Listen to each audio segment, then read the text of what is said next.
اسلام یہ عالمگیر مذہب ہے اور اس وقت سب سے زیادہ تیزی سے جو دین پھیل رہا ہے، جو مذہب پھیل رہا ہے، اپنی روشنی سے چاروں عالم کو منور کر رہا ہے، وہ دین اسلام ہے۔ اور اس وقت دنیا میں سب سے زیادہ ماننے والے، سب سے زیادہ چاہنے والے اسلام کے ہی ہیں، اس کے علاوہ کسی اور دین کے اتنے زیادہ ماننے اور چاہنے والے نہیں ہیں۔ اسلام اتنا کمال کا دین ہے، اتنا باکمال مذہب ہے کہ جو غیر مسلم کمیونٹی ہے ان کے بھی اندر کی آواز یہی ہوگی کہ یار یہی مذہب حق ہے، اس کے علاوہ کوئی مذہب حق نہیں۔ اس کا مجھے تجربہ اس وقت ہوا جب میں کراچی میں دین اسلام کی تبلیغ کے لیے مجھے ایک جگہ پر بھیجا گیا۔ تقریباً چند مسلمانوں کے گھر تھے اور میجورٹی وہاں پر کرسچینٹی کی تھی، عیسائیوں کی میجورٹی تھی۔ اب ہم تبلیغ دین کے لیے، نیکی کی دعوت دینے کے لیے جب اپنی مسجد سے روانہ ہوئے، عیسائیوں سے بھی ملاقات ہوئی۔ کچھ نے تو کہا کہ ہم عیسائی ہیں تو ان تک دعوت نہ پہنچ سکی، لیکن کچھ نے ہماری بات سنی اور ہمیں وہاں لوگوں کے ایسے تاثرات بھی سننے کو ملے۔ عیسائی کمیونٹی کے لوگ وہ یہ کہتے ہیں کہ یار ہم مانتے ہیں، جانتے ہیں، سمجھتے ہیں کہ اسلام ہی حق ہے، لیکن ہم کیا کریں کہ ہم مجبور ہیں، ہمارے آباء و اجداد ہمیں اس طرف آنے نہیں دیتے۔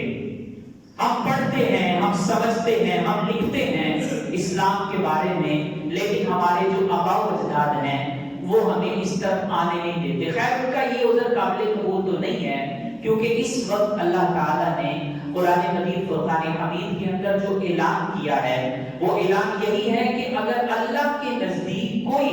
راہ نجات ہے، کوئی پسندیدہ دین ہے، کوئی خلاصی کا رستہ ہے تو وہ صرف اور صرف دین اسلام ہے۔ قرآن مجید فرقان حمید میں اللہ تعالیٰ 12-6 سورۃ المائدہ آیت نمبر 3 میں ارشاد فرماتا ہے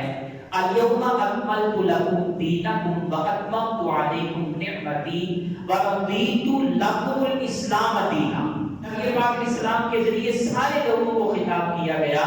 کہ میں نے آج کے دن تمہارے لیے تمہارے دین کو مکمل کر دیا ہے اور تم پر اپنی نعمت پوری کر دی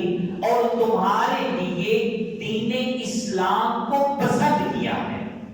اس آیت مبارکہ کی روشنی میں ہمیں یہ بات سیکھنے سمجھنے کو ملتی ہے، اگر اللہ تعالیٰ کے نزدیک کوئی دین اس وقت پسندیدہ ہے تو وہ صرف اور صرف دین اسلام ہے، اس کے علاوہ کوئی بھی دین قابل قبول نہیں۔ اس کی وجہ کیا ہے؟ اس کی وجہ بڑی واضح سی ہے کہ اس وقت دنیا کے اندر جتنے مذاہب ہیں تقریباً سارے کے سارے اپنی اصلی حالت میں نہیں ہیں۔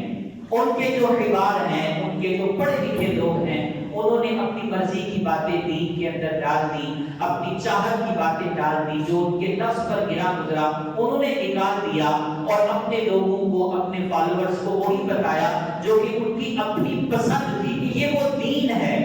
یہ مذہب اسلام وہ کمال کا مذہب ہے جس کی گواہی، جس کی حقانیت پچھلی ساری آسمانی کتابوں میں ملتی ہے۔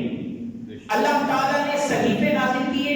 اللہ تبارک و تعالیٰ نے آسمانی کتابیں نازل کی، اللہ تعالیٰ نے لاتعداد انبیاء کرام کو مبعوث فرمایا، سارے اسی اسلام کی گواہی دیتے آئے اور اسی نبی آخر الزمان کی پیروی کی تائید کرتے آئے اپنے لوگوں کو کہ جب وہ آئیں گے اگر تم اس کا زمانہ پالو تو تمہارا حق بنتا ہے کہ تم ان کی بات سنو، ان کی پیروی کرو۔ بات یہ ہے کہ اس وقت الحمدللہ جو قابل نجات دین ہے، جو راہ نجات ہے، وہ صرف اور صرف دین اسلام ہے، اس کے علاوہ کوئی اور دین راہ نجات نہیں۔